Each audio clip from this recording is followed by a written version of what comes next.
Hi friends, ಹೇಗಿದ್ದೀರಾ ಎಲ್ಲ? ನಿಮಗೆ ಗೊತ್ತಾ ನಮ್ಮ ಜಗತ್ತಿನಲ್ಲೇ ಶ್ರೀಮಂತವಾದ ದೇವಸ್ಥಾನ ಯಾವುದು ಅಂತ? ಅದೆಲ್ಲೂ ಇಲ್ಲ, ನಮ್ಮ ಇಂಡಿಯಾದಲ್ಲೇ ಇದೆ. ನೀವು ಆದಷ್ಟು ಜನ ಗೆಸ್ ಮಾಡಿರ್ತೀರ ಅನಿಸುತ್ತೆ.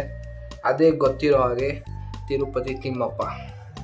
ಈ ತಿರುಪತಿ ತಿಮ್ಮಪ್ಪನ ಇತಿಹಾಸನೇ ನಾನಿವಾಗ ಹೇಳೋಕೆ ಹೊರಟಿರೋದು. ಸುಮಾರು 2000 ವರ್ಷದ ಇತಿಹಾಸ ಇದೆ ನಮ್ಮ ತಿರುಪತಿ ತಿಮ್ಮಪ್ಪನಿಗೆ. ಬೇರೆ ಯಾವುದೇ ಯುಗ ಅಲ್ಲ, ನಮ್ಮ ಕಲಿಯುಗದಲ್ಲಿ ಬಂದು ನೆಲೆಸಿದ ದೈವವಿದು.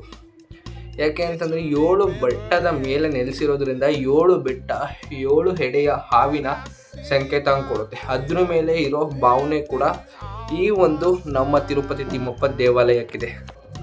ಹಾಗೆ ನೀವು ಕೇಳೋದಾದ್ರೆ ಯಾಕೆ ಎಷ್ಟು ಶ್ರೀಮಂತ ದೇವಾಲಯ, ಯಾಕೆ ಇಲ್ಲಿ ಜನ ಜಾಸ್ತಿ ಹೋಗ್ತಾರೆ ಅಂದರೆ, ಕಲಿಯುಗದಲ್ಲಿ ಶ್ರೀಮನ್ನಾರಾಯಣ ತಿರುಪತಿ ಅವತಾರ ತಗೊಂತಾರೆ.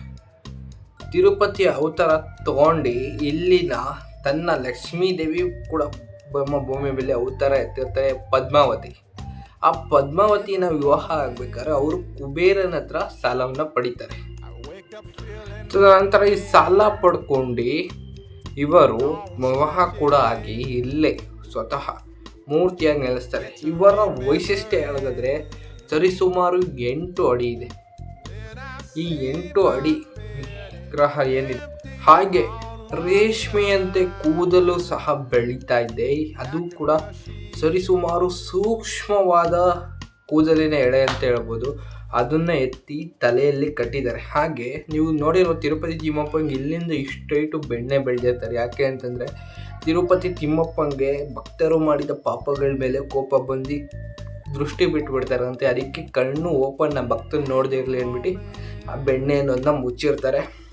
ಹಾಗೆ 8 ಅಡಿ ವಿಶಾಲದ ದೇಹ. ಇದು ಬೆವರತ್ತಂತೆ, ಆ ಜನದ ಹೈಟಿಗೆ ಬೆವರತ್ತಂತೆ ಆ ವಿಗ್ರಹ ಮೂರ್ತಿ. ಅದಕ್ಕೋಸ್ಕರ ಫ್ಯಾನ್ ಕೂಡ ಅಳವಡಿಸಿದ್ದಾರೆ. ಹಾಗೆ ಈಗ ನೀವು ನಿಮ್ಮನೆ ದೇವರ ಪೂಜೆ ಹೇಗೆ ಮಾಡ್ತೀರಾ? ನೀವು ಅಂಗಡಿಯಿಂದ ತಂದು ಬಾಳೆಹಣ್ಣು ಆಗಿರ್ಬೋದು, ಗಂಧ ಕಡೆ ಆಗಿರ್ಬೋದು, ಸ್ನಾನ ಮಾಡಿ ಅವನ್ನೆಲ್ಲ ಮುಡ್ತೀರಾ ಅಲ್ವಾ? ಇನ್ನು ನಮ್ಮ ನಿಜವಾದ ದೈವರಾದ ತಿರುಪತಿ ತಿಮ್ಮಪ್ಪನಿಗೆ ಹೇಗೆ ಮಾಡ್ತಾರೆ ಅಂತ ನಿಮ್ಗೆ ಆಶ್ಚರ್ಯ ಆಗುತ್ತೆ. ಯಾಕೆ ಅಂತಂದರೆ ಈ ತಿರುಪತಿ ತಿಮ್ಮಪ್ಪ ದೇವಸ್ಥಾನಕ್ಕಂತಲೇ ಒಂದು ಊರನ್ನು ಮಾಡಿದ್ದಾರೆ. ಅದು ಹೊರಗಿನ ಜಗತ್ತಿಗೆ ಗೊತ್ತಿಲ್ಲ. ಆ ಊರಲ್ಲಿ ಮಾತ್ರ ಬೆಳೆಯೋ ಬಾಳೆಹಣ್ಣಾಗಿರ್ಬೋದು, ಹಣ್ಣಾಗಿರ್ಬೋದು, ಪ್ರಸಾದ ಆಗಿರ್ಬೋದು, A to Z Tirupati Thimmappa ದೇವ್ರ ಮುಂದೆ ಏನು ಇಡ್ತಾರೋ ಆ ಎಲ್ಲ ಐಟಮ್ ಅದೇ ಊರಿನಿಂದ ಬೆಳೆದು ಅಲ್ಲಿಂದ ತರ್ತಾರೆ. ಹೊರಗಡೆ ಐಟಮ್ಸ್ ಅವ್ರು ಮುಟ್ಟೋದು ಇಲ್ಲ. ಮತ್ತು ಇಲ್ಲಿನ ಲಾಡು ಜಗತ್ ಪ್ರಸಿದ್ಧ. ದಿನನಿತ್ಯ ಲಕ್ಷಾಂತರ ಲಾಡು ರೆಡಿ ಆಗುತ್ತೆ. ಏಕೆಂದರೆ ಒಂದು ಫ್ರೀಯಾಗಿ ಕೊಡ್ತಾರೆ, ದರ್ಶನ ಆಗಿ ಹೊರಗಡೆ ಬರ್ಸೋಣ. ಅದ್ಬಿಟ್ಟು ನೀವು ಮನೆಗೆ ತೊಗೊಂಡೋಗ್ಬೇಕಂದ್ರೆ ಎಕ್ಸ್ಟ್ರಾ ಪೇ ಮಾಡಬೇಕಾಗತ್ತೆ. ನಾನು 5ನೇ ಕ್ಲಾಸ್ ಇದ್ದಾಗ ಹೋಗಿದ್ದೆ, ಏನು ಒಂದು ದಿವಸದಲ್ಲಿ ದರ್ಶನ ಆಯಿತು. ನೆಕ್ಸ್ಟು ಹೈಸ್ಕೂಲಲ್ಲಿ ಇದ್ದಾಗ ಹೋಗಿದ್ದೆ, ಏನು ಒಂದು 2 ದಿವಸ ದರ್ಶನ ಆಯಿತು. ನೆಕ್ಸ್ಟು ಡಿಗ್ರಿ ಲೆವೆಲಲ್ಲಿ ಇದ್ದಾಗ ಹೋದ್ವಿ, ಹಾಗೂ 2 ದಿವಸ. ಈಗಂತೂ ಸರಿಸುಮಾರು 3-4 ದಿವಸ ಆಗ್ಬೋದು ದರ್ಶನ ಆಗೋಕ್ಕೆ. ಯಾಕಂದರೆ ಅಷ್ಟು ಜನಸಾಗರ.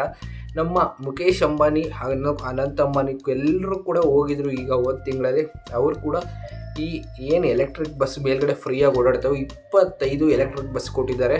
26 ಕೋಟಿ ಖರ್ಚಾಗಿದೆ. ಹಾಗೂ ಆ ಡ್ರೈವರ್ಗಳಿಗೆ ಪ್ರತ್ಯೇಕ ತಿಂಗಳ ಸಂಬಳ ಕೂಡ ಅವರೇ ಜೀವನಾಂತ್ಯ ಕೊಡ್ತೀವಿ ಅಂತ ಒಪ್ಕೊಂಡಿರೋವಂಥದ್ದು. ಹಾಗೆ ನಮ್ಮ ತಿರುಪತಿ ತಿಮ್ಮಪ್ಪನ ಡೈಲಿ ಹಣ ಏಳ್ಸು ಕೂಡ ಜನ ಇಟ್ಟಿದ್ದಾರೆ. ಏಕೆಂದರೆ ಅಷ್ಟು ಲಕ್ಷ ಡೈಲಿ ಹಣ ಬಂದು ಬೀಳೋ ಅಂಥದ್ದು. ಹಾಗಾಗಿ ನಮ್ಮ ತಿರುಪತಿ ತಿಮ್ಮಪ್ಪನಿಗೆ ಒಂದು ಶರಣು ಹೇಳ್ತಾ, ನಮ್ಮ ಯೂಟ್ಯೂಬ್ ಚಾನಲ್ಗೆ ಯಾರೆಲ್ಲ ಸಬ್ಸ್ಕ್ರೈಬ್ ಆಗಿಲ್ಲವೋ ದಯವಿಟ್ಟು ಈ ಕೂಡ ಸಬ್ಸ್ಕ್ರೈಬ್ ಮಾಡಿ.